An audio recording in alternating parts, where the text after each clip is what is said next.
Ang ganda nga ng lugar na ito para sa pagpaparami natin ng mga itik. Doon sa bandang baba ay meron tayong mga azola na tanim na rin. Kaya't nag-order na nga tayo ng 200 pa na sisiw ng itik. At na-pick up na nga natin yung halos kalahati doon sa order natin. Nag-umpisa nga ang lahat ng ito nung pagpasok pa lamang ng New Year. Mismong January 1 nung naisip natin na mag-alaga kaya tayo ng itik at bumili nga ako agad ng mga itlog noon. Meron na nga rin ako naunang mga alaga dito. Meron tayong pabo at nagtanim na nga rin tayo ng mga gulay para hindi nga tayo magutom habang nandito tayo sa may kubo. At umpisa nga nun ay naging abala kami. Namimili pa ako lalo ng mas maraming itlog ng itik at nag-ready nga rin kami. Kumukuha na kami ng mga materialis maging doon sa lumang kubo na nasira. Yung mga nabili kong itlog ay nilagay ko na rin sa incubator. Habang nag-aantay ay unti-unti na rin kami nagtayo ng mga bahay ng mga alaga dito sa ating lote. At karamihan nga sa mga materialis na gamit namin dito ay galing lamang din dito at mula doon sa nasirang kubo. Luma pero ayos lang, importante meron na agad matuluyan ng mga alaga natin. Dahil pag gumanda naman yung ating kita dito ay pwede magtayo rin tayo na mas fix pa at mas maganda pang mga housing nila. At nung meron na nga rin napisa ay naghanda na rin kami ng bahay dito sa may babang parte. Ito yung mismong paglalagyan natin na mas maraming itik. Bahay ng itik na ito mismong ginawa namin. Ang karpentero nga rin ito ay si Papa at si Mama. Maliit lamang din na gastos namin dito dahil ang binili lamang natin dito yung yero. Maninipis pa na yero yung gamit natin. Ganon din yung pako na binili natin at yung mga yero naman na nakapalibot dito, yan ay galing naman doon sa kubong luma. At ito nga yung mismong ilalim ng ating kubo. Diyan natin ilalagay yung mga sisiw ng itik. Nung nabuo na nga ay naglagay na rin kami agad ng mga sisiw ng itik dito na medyo malalaki na, sa 2 weeks old na sila. Kaya ay medyo maliliksi na rin at naglagay na nga rin din ako dito ng inuman nila, yung kawayan na hinati. At ang tubig nga dyan ay galing sa bukal kaya't laging presko yung tubig na naiinom nila. At sa pagkain naman nila, bago natin sila inilipat dito ay dahan-dahan na natin silang pinakain ng pinaghalong asola, kangkong at itong pids. Na sa ngayon nga ay marami ng asola, kangkong ang hinahalo ko dito sa pids na kanilang kinakain. Ito pa lamang yung unang batch ng mga sisiw natin at maya-maya nga konti ipakita ko rin sa inyo yung next batch naman ng mga sisiw na dumating. Ganyan po kalalakas kumain ng mga itik at kailangan din talaga nating alamin kung ano yung mga kinakain pa nila na pwede nating idagdag dun sa pagpapakain sa itik habang pinapalaki pa lamang natin sila. Dahil ngayon naiganyo ako dito ay naghanap nga ako ng nagbibenta ng mga sisiw hanggang sa napadpad nga kami dito kay Kuya. Nag-i-incubate siya ng mga itlog ng mga itik niya para gawing balot at buti na lang ay pinagbigyan din niya tayo sa in-order natin mga sisiw ng itik. Nung nag-order na ako ng 200 piraso ng babaeng itik, yung mga lalaking itik daw noon ay libre niya nang ibigay sa akin. At makalipas ang halos isang buwan nung pumunta kami dito ay bumalik na ulit kami dahil nga ipipick up na daw namin yung mga sisiw ng itik na unang batch na kanya ibibigay sa amin. Meron pa kasing second batch ito. Dahil sa ngayon ay nag-incubate lamang siya ng 200 piraso at hindi naman lahat nun ay mga babae, marami din mga lalaking sisiw nun. At ito na, akit na tayo. Ngayong araw ay sa wakas nag-pick up na kami ng unang batch ng seho o sisiw ng itik. Dito nga ako nag-order ng 200 piraso ng sisiw ng itik. Pero ngayon ang kukunin natin ay unang batch pa lamang ito. Masasagot nga dito kung bakit medyo mahal ang presyo ng mga sisiw ng itik lalo na kung babae yung ating bibilhin. Sa dami ng isinalang na itlog ay pipilian pa kasi ito at hindi naman lahat ng sinalang ay purong babae. Kung balot nga ibibenta ito ay sigurado lahat ng ito ay naibibenta. Usually dito sa lugar namin ang presyohan ng day old chicks na babae na itik ay 80 pesos pero may iba naman nagbibigay ng medyo mababa pa, may iba naman medyo mataas ang presyo. Pagkatapos ngang kuhanin mula doon sa incubator ay ganito naman ang proseso. Dito naman yung iniisa-isa lahat at tinitingnan kung alin yung babae at yung lalaki. Kailangan nga dito ay matinding tiyaga dahil inisa-isa pa ito ng may-ari para malaman kung ano yung gender ng bawat sisiw. So ayan na nga, matapos bilangin ay ito na napakaraming lalaking sisiw ng itik. Lagpas kalahati yung lalaking itik, ito naman yung mga sisiw na babaeng itik. Noong nagbilang na ay umaabot ito sa 70 piraso na day old chicks. So babalik pa tayo para doon sa tira pang 130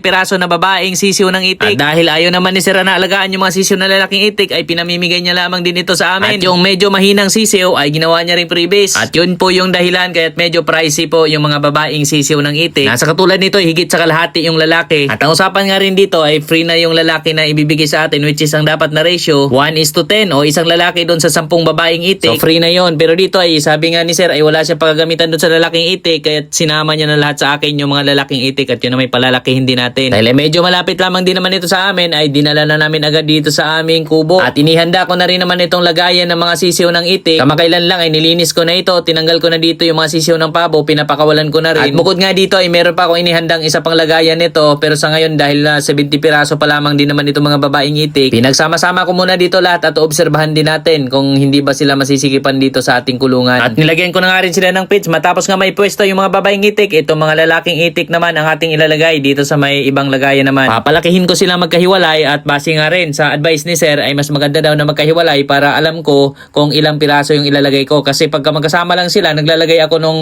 ratio na 1:10 baka daw kapag nagkaroon ng mortality o namamatayan yung ating babaeng sisiw tapos yun pala nauubos na yung mga lalaking itik. So, sa ganitong paraan ay mas controlled natin at dito nga mas madali ko pang pilian dahil hindi naman pwedeng lahat ito isasama natin doon sa mga sisiw na babaeng itik. So ito naman yung taas na parte na dating pinalagyan ko ng sisiw ng pabo din nung unang awat ko sa kanila. Taas ito ng lutuan ng kopras. At mamaya naman pagkatapos nilang kumain ay gawin ko rin yung dati kong ginagawa doon sa nauna kong mga itik. Ilalagay ko sila sa karton para hindi sila lamigin. Bali, ang plano ko sana talaga nito ay pipiliin ko lamang kaunting lalaki lang pero nga nanghihinayang din ako. Sabi kasi ni Sir wala naman siyang paglalagyan nito mga lalaking itik. At pinili ko na lamang iuwi din kasi sayang din naman at napakarami nga naman talaga nito. Pwede rin naman natin ito palakin para pang lechon or kung anong mga okasyon ay pwede rin nating lutuin. Ay masarap din ito sa patutin. Basta hindi natin mga itik. Wala ba ang mortality ngayon? Magwa 1 week na yung mga itik natin. Ito. Bubuksan natin sila.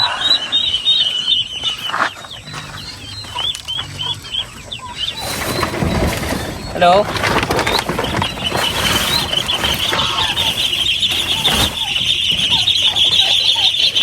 Kamusta na? Gutom na. Yan po, masikip na oh. Malalaki na. Oh.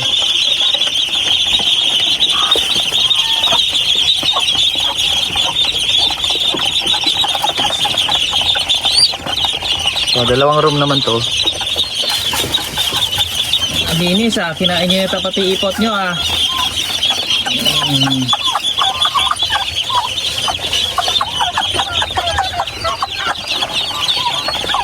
May isang patay, yung mahina kahapon. May isang patay less. May isang patay.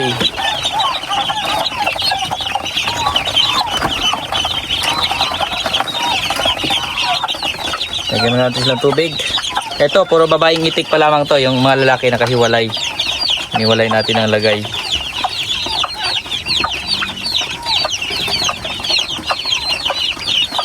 Lagyan naman natin sila ng tubig pa inuman.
Ano?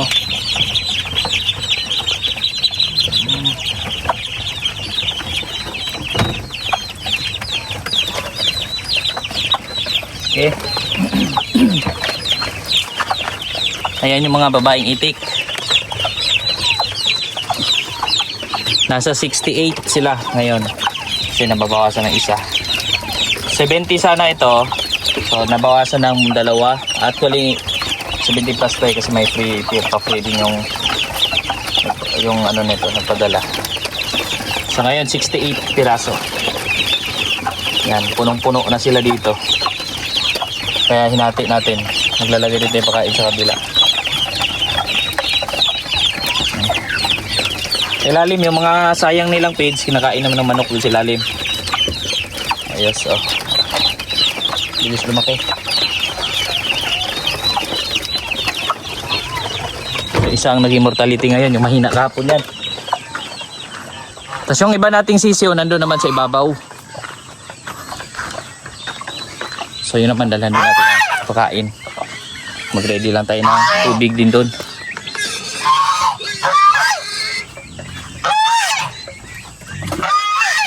Ating tubig.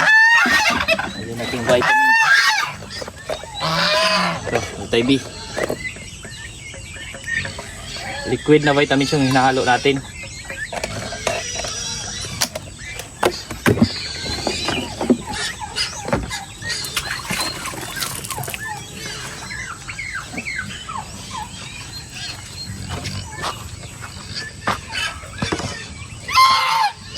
Doon naman sa ibabaw ng kubo. Yan, sa ibabaw ng landahan, dyan sa gilid na yan. Nandyan yung ibang sisiw natin, yung mga lalaki. Medyo malaki na rin sila. Sila naman ang ating papakainin ngayon. Nandyan sa loob. Saan lang natin itong ating pintuan.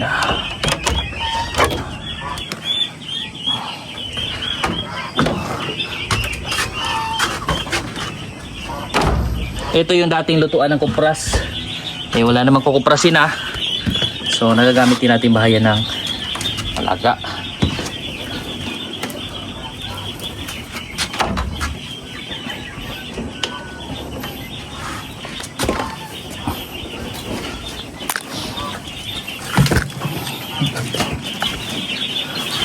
Hello. Very good, kompleto.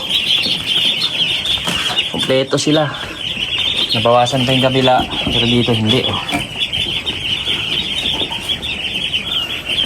Kaya bibigay din tayong vitamin sa kanila para hindi sila magdisakitin.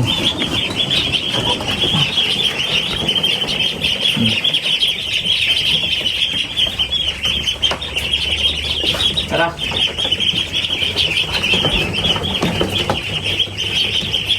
Kailangan nga.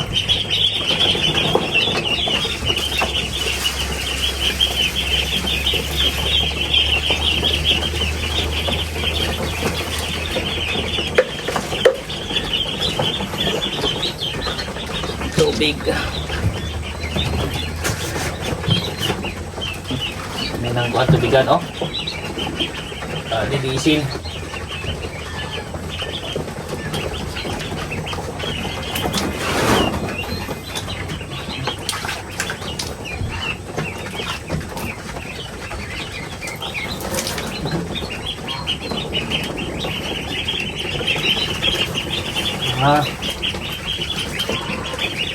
Oho na sila.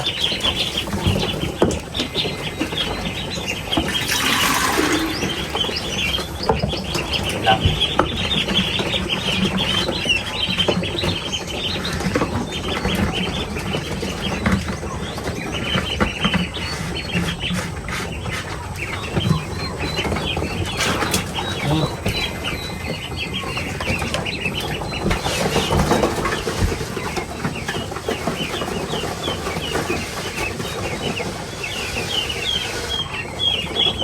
Ito yung mga lalaking itik.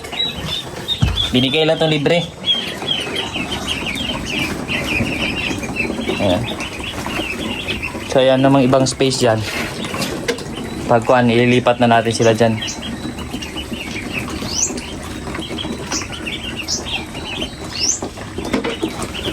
So, palitan naman sila sa pag-inom. Ito nasa 50 piraso. Estimated. So, tapos mamaya sa baba naman pakita ko sa inyo mga itik natin doon sa baba. Yun, may iba-ibang stage kasi. Yung una-una, yun yung trial natin. Yun yung 35, tapos nagdagdag tayo na nagdagdag. Tapos kulang pa to, may parating pa tayo mga sisiw din. So yan yung mga alaga natin dito. Ito na yung mga alaga natin dito sa lottery, mga pabo. Ayan po, maliliksi na rin yung mga sisiw natin ng pabo. So ongoing lang, tuloy-tuloy lang pagbibigay ng pakain. Mais naman na crackcorn yung binibigay natin ngayon. Tapos nagbibigay din tayo ng konting ko na feeds na lang.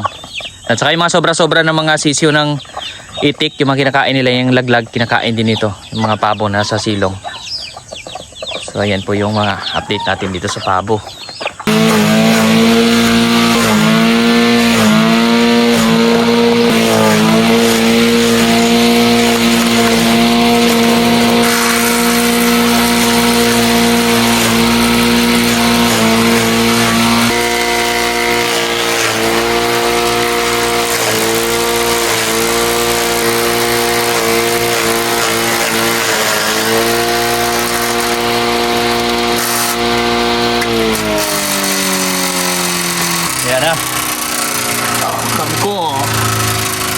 Yan yung pakain natin sa baboy at pakain sa itik. Ipakain tayo yung itik doon sa baba naman, yung malaki-laki na nating itik. Yun yung mga trial kong itik. Oh, dito okay na rin to. Malago na yung tanim natin dyan. Sa baba malago na rin mga palay nila. Oh. Ayos. Pa tayo dito. Yan. Yan sa baba yung mga itik na mga malalaki na.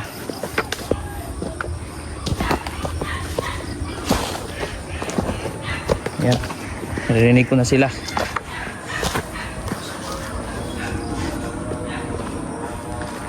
Katabi niyan yung Azolla Pond.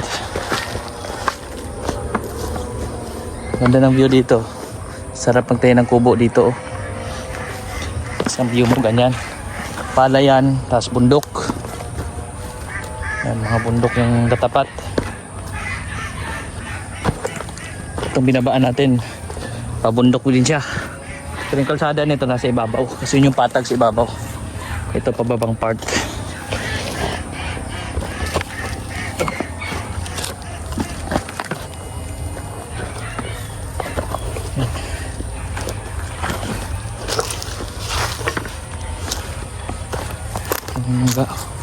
Yung mga mangga natin green na green yan yung dahon, no? Kailangan lang ng budget para ma-sprayan na.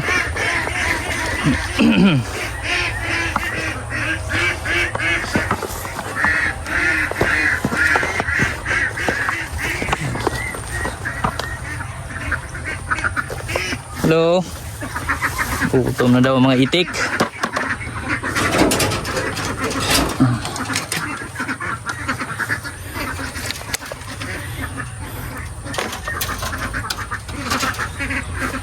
Hindi ko na sila sinara kagabi. Open lang dyan kasi medyo maaga ko sila napakain kahapon. Naraan ko lang kasi ina-observe ko rin dito kung okay ba, wala bang papasok na mga hayop. Para unlimited pa rin sila dyan pag inom ng tubig. Saan na natin ito?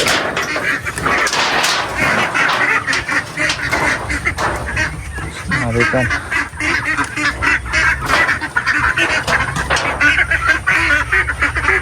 Kunti lang to, nasa 30 plus lang.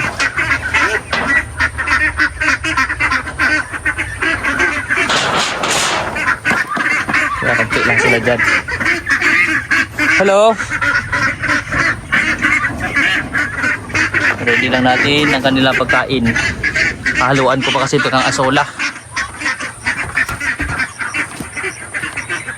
Ito yung Azolla.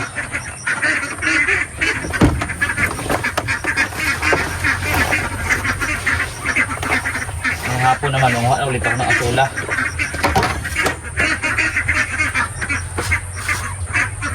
Tapos haluin natin ito.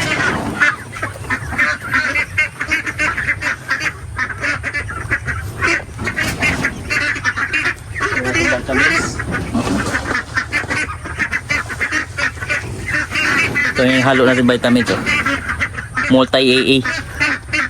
Gawa ng San Miguel Animal Healthcare na vitamins yung mga gamit natin.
Natin.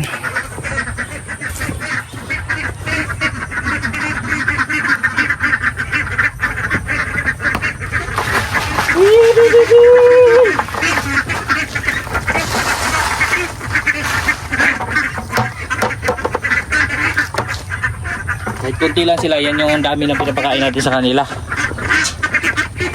Matakotin lang talaga itong mga itik. Oh.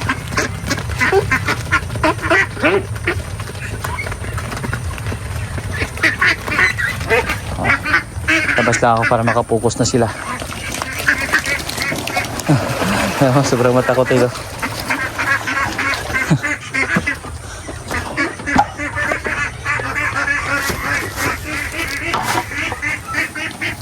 Yan o.